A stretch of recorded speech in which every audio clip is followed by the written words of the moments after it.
अगर मैं आपसे ये कहूँ कि आप अगर गाय पालन के बारे में सोच रहे हैं और आप साथ ही साथ सोच रहे हैं कि उसी क्षेत्र में और उतने ही एरिया में हम कुक्कुट पालन भी करें, तो आप कर सकते हैं।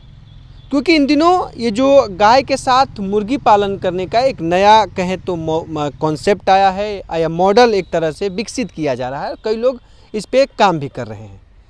तो सवाल यही था कि भाई मुर्गी पालन भी किया जाए तो कौन से मुर्गी का पालन करें गाय के साथ, को देसी रहे या ब्रॉयलर मुर्गी का पालन होगा। तो इन तमाम चीज़ों को लेके हम आज बातचीत करेंगे और बातचीत जिनसे हम कर रहे हैं डॉक्टर दुष्यंत सर हैं, जो कि बिहार पशु विज्ञान विश्वविद्यालय में हैं और पशु वैज्ञानिक है। सर किसान तक में सर आपका स्वागत है। नमस्कार सभी को। तो सर एक सवाल ये रहा है कि मतलब हम लोग देख भी रहे हैं और कई लोग सवाल भी कर रहे हैं कि भाई गाय पालन के साथ कई लोग कुक्कुट पालन भी कर रहे हैं, तो ये मॉडल माना जाए कि सही है या कुछ इसमें दिक्कतें हैं या बहुत बेहतर मॉडल है किसानों के लिए? देखिए, जहाँ तक बात है कि गाय के साथ क्या क्या पालन, अभी लोग गाय के साथ बकरी, चलते हैं गाय के साथ इंटीग्रेटेड फार्मिंग करके, जिसको समेकित खेती कहते हैं, समेकित फार्मिंग कहते हैं, उसके साथ मछली पालन भी कर रहे हैं।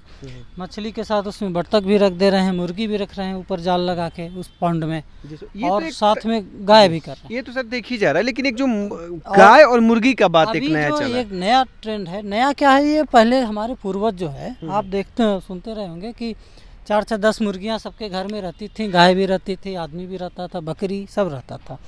तो उसी का एक बृहद रूप अब जो है सामने आया है कि आप एक साथ जो है कई क्रॉप ले सकते हैं, जैसे खेतों में होता है मिक्स क्रॉपिंग, उसी तरह मिक्स फार्मिंग का चलन है। तो इस मिक्स फार्मिंग में गाय और मुर्गी बहुत तेज़ी से फैल रहा है।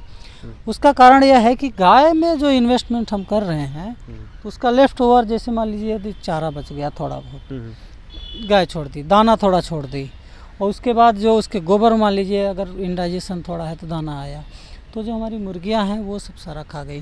दूसरा, गायों में जो परजीवी हैं उनको भी मुर्गियां जो है साफ़ कर देती हैं, तो उससे गाय भी सुरक्षित है। मान लीजिए उस परजीवी से जो चमोकन या जिनको किलनी बोलते हैं, मोकना बोलते हैं, यहाँ पे बिहार में बहुत जगह टिक्स बोलते हैं अंग्रेजी में, तो टिक्स का भी प्रॉब्लम हट जाता है। तो ये समझिए एक तरह से सहजीविता है कि एक उस जो गाय के ऊपर वो मुर्गी जो है पल रही है, और ये तरह से समझिए 0 बजट की इन्वेस्टमेंट है। आपने मान लीजिए आपके पास 50 गाय हैं, तो उसमें आप 500 मुर्गी वहाँ छोड़ दीजिए, 500 या 1000 मुर्गी, 1500 छोड़ दीजिए, तो वो मुर्गियाँ उन्हीं के वेस्ट से पलती रहेंगी और आराम से उसमें कुछ भी नहीं देना, बहुत थोड़ा मात्रा में नमक, कभी कभी विटामिन वगैरह देते रहते हैं पानी मिला के मुर्गियों को। हाँ, तो या जो मान लीजिए कोई बीमारी तो अक्सर होती नहीं, देसी मुर्गियों में बहुत कम बीमारियाँ होती हैं। हम अक्सर वही समझना चाह रहे थे कि देसी मुर्गी का पालन किया जाए या ब्रॉयलर किया जाए, क्योंकि आपने जो चीज़ बताया हमें, उसमें तो ये होता है कि भाई हम ब्रॉयलर मुर्गियों को तो हम देखते नहीं है कि टहलते घूमते, वो एक जगह चिन्हित रहती है। तो जनरली जो है ना, ये आपको देसी मुर्गी ही पालन करना पड़ेगा, क्योंकि वो उसके लिए एक्लिमेटाइज है। हमारे देसी मुर्गी क्या है, कहाँ से आई, जंगल से आई, जंगलों में तमाम जानवर एक साथ ही रहते हैं, वहाँ से आया, तो उनके जीन में ही है वो उसके साथ सहभागिता के रूप में रहना। तो ये समझिए कि आप देसी मुर्गी अगर डाल रहे हैं तो वो रेजिस्टेंट ज़्यादा है और उसको दिक्कत नहीं होगी। लेकिन जहाँ तक विदेशी मुर्गियों को, तो उनका एक उचित वातावरण और ह्यूमिडिटी कंट्रोल, कई बीमारियां, कई तरह के खतरे भी बने रहते हैं, बहुत ज़्यादा खतरे रहते हैं, तो इनमें इतना ज़्यादा दिक्कत नहीं होती। तो क्या है सर, कितना रहना चाहिए, कितने गायों पे कितना मुर्गियों का पालन किया जाए? थोड़ा सा गणित बताइए सर कि कैसे अनाज कितना, मान लीजिए आप मुर्गियों का जो डाइट है, दाना है, क्योंकि दाना बड़ा महंगा हो रहा है मुर्गियों का भी, उसके चलते मुर्गियों का दाम भी बढ़ रहा है। तो ये जो दाने की कहानी है, ये कितना कम हो सकता है अगर एक अनुमानतः लिखा जाए? अगर गायों दाने की कहानी आप समझिए, अगर मान लीजिए आपके पास 50 गाय है और एरिया काफ़ी है आपके पास। एरिया कितना करीब? एरिया आप ये देख रहे हैं, इधर देखिए, इस एरिया में, अगर इस एरिया में तो आप कम से कम 2-3 हज़ार मुर्गी छोड़ दीजिए, तब भी उसका पालन पोषण हो जाएगा, 100 गाय हैं तो। लेकिन अगर आपके पास खटाल है, छोटा थोड़ा सा जगह है बाहर की तरफ है, तो 1 कट्ठा 2 कट्ठा अगर का, 1-2 कट्ठा का है, तो उसमें आप कम 1500 तक मुर्गी, 1000 तक डाल सकते हैं। अगर 50 गाय हैं तो उनका पोषण आसानी से हो जाएगा। और मैं आपको पहले ही बताया कि इसमें बहुत कम खर्चा आएगा। दाना का जो खर्चा है वो लगभग ना के बराबर होगा। सुबह शाम थोड़ा बहुत दाना देना होता है बस।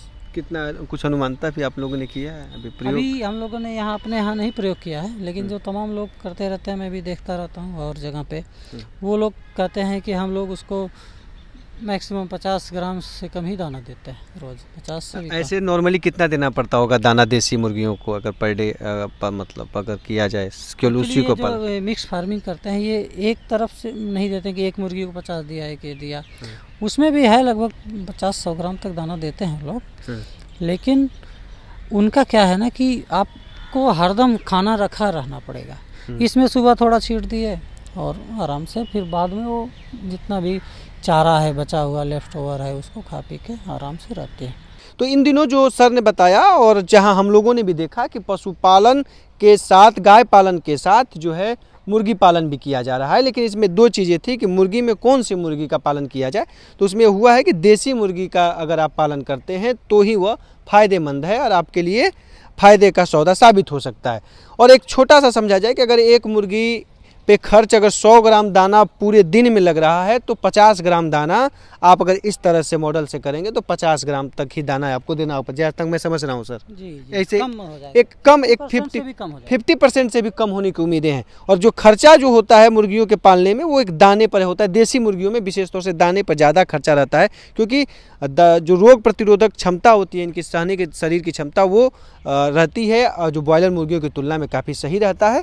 तो जो दाने पे खर्च हो रहा है वो आपका बच जाएगा। अगर ये वीडियो आपको पसंद आया है तो इसे लाइक ज़रूर करें।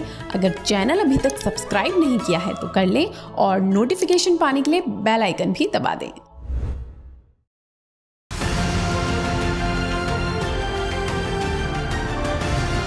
किसान तक खाना है तो उगाना है, किसान तक खाना है तो उगाना है, किसान तक खाना है तो उगाना है, किसान तक खाना है तो उगाना है, किसान तक खाना है तो उगाना है, किसान तक खाना है तो उगाना है।